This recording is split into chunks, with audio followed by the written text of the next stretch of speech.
நீ எந்த அளவுக்கு பயந்து வளைஞ்சு கொடுத்து வாழுறியோ இந்த உலகம் உன்னை அந்த அளவுக்கு மிதிச்சுட்டு போயிட்டே இருக்கும். திறமை இருக்குது, வாழ்க்கையில ஜெயிக்க முடியாம முடங்கி போய் கிடைக்கிறீங்களா? அப்போ உங்களை ஆட்டி படைக்கிறது எதுன்னு உங்களுக்கு தெரியுமா? வாங்க வீடியோக்குள்ள போலாம். வாழ்க்கையில நாம செய்யக்கூடிய மிகப்பெரிய தப்பு என்ன தெரியுமா? நமக்குள்ளேயே ஒரு பயத்தை வளர்த்துக்கிட்டு அந்த பயத்தை ஆயுள் முழுக்க அடிமையா வாழ்றதுதான்.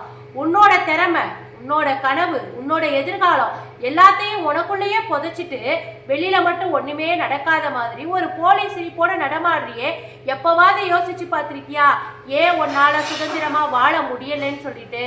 ஏன்னா உன்னை ஆட்டி படைக்கிறது நீ எடுத்த முடிவுகள் கிடையாது, உனக்குள்ள ஒளிஞ்சிருக்கக்கூடிய பயம்.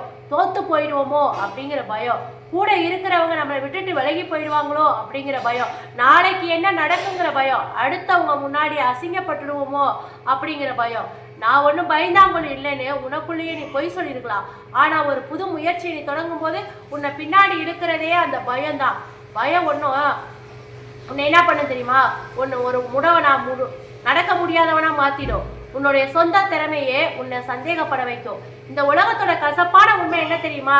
நீ எந்த அளவுக்கு பயந்து வளைஞ்சி கொடுத்து வாழுறியோ அந்த அளவுக்கு இந்த உலகம் உன்னை ரொம்ப சாதாரணமா மிதிச்சு போயிட்டே இருக்கும்.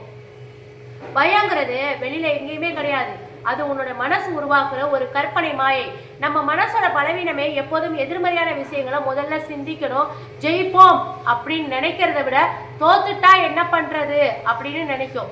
இன்னும் நடக்கவே நடக்காத ஒரு அசம்பாவித்தனமான அதை இப்பவே நிம்மதியை இழக்கிறது எவ்வளவு பெரிய ஒரு முட்டாள்தனம் தெரியுமா?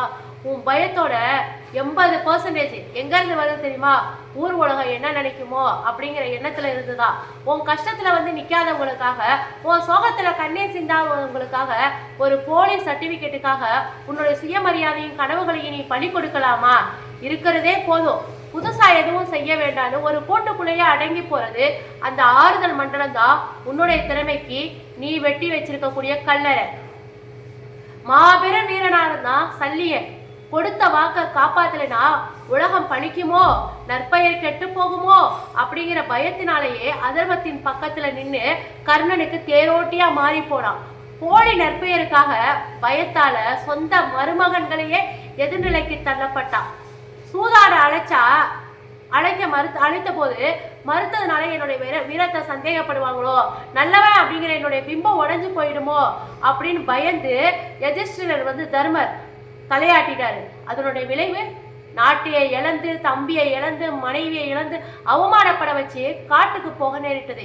எல்லாரையுமே திருப்திப்படுத்தணும், எல்லாரையுமே சந்தோஷப்படுத்தணும்னு நினைச்சு நீங்க தலையாட்டினா கடைசியில் உங்க சுயமரியாதை பறி போயிடும்.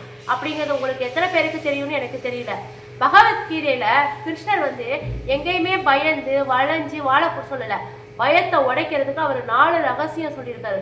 உன்னுடைய ஒர்க்கு, உன்னுடைய செயல்ல மட்டும் நீ கவனத்தை செலுத்து, உன்னுடைய கடமையை செய்ய, பலனை பிரபஞ்சத்திட்ட விட்டுடு. வெற்றி தோல்வியை பத்தி நீ சிந்திக்காம செய்யக்கூடிய ஒவ்வொரு செயலையும் 100% கவனத்தை செலுத்து, பயம் தானாவே ஓடிடும் அப்படின்னு சொல்றாரு. எதுவுமே நிரந்தரம் இல்லை அப்படிங்கிறத உணரணும்.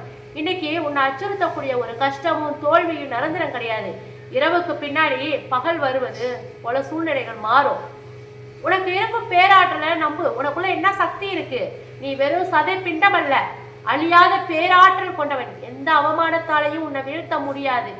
உன்னுடைய பயத்தை பயன்படுத்தி யாராவது உன்னை ஆதிக்கப்படுத்தணும், உன்னை கண்ட்ரோல் படுத்தணும் அப்படின்னு சொல்லி நினைச்சாங்கன்னா உடனே எதிர்த்து நின்று அங்கிருந்து விலகி போயிடு. ஒரு மலை உச்சிலேருந்து ஒரு காற்று அழகா சுவாசிச்சுட்டு கம்பீரமா நின்றுப்பாரு. ஒருத்தன் உன்னை ஒரு பயமுறுத்துறான்னு வச்சுக்கேன், அது அவன் செய்கிற தப்பு. அதையே நீ நினைச்சு தினமும் பயந்தேனா அது உனக்கு நீ செய்யக்கூடிய மாபெரும் துரோகம். பயத்தோடு வாழக்கூடிய வாழ்க்கை மெல்ல மெல்ல நமக்கு நாமளே செய்யக்கூடிய தற்கொலை மாதிரி. வீணான பயத்தையும் பலவீனத்தையும் தூக்கி எரிஞ்சிட்டு எழுந்து நில்லு. உனக்குள்ள தூங்கக்கூடிய அந்த மாபெரும் வீரனை இந்த சிறிய பயத்தால பின்னி பிணைக்காது. பயத்தை சுட்டறி உன்னோட கனவுகளை நோக்கி கம்பீரமா அடி எடுத்து வை. இந்த உலக துணிச்சலா களத்துல இறங்குபவர்களுக்காக தான் எழுந்து நிற்கும். பயத்தை வந்து வெற்றி வந்து உன்னுடைய பக்கம் தான் இருக்கும். இந்த வீடியோ பிடிச்சிருந்ததுன்னா லைக் பண்ணிட்டு உங்களுடைய கருத்துக்களை கமெண்ட்ல பதிவு பண்ணுங்க. நாளைக்கு நம்ம வேற ஒரு வீடியோல பார்க்கலாம்.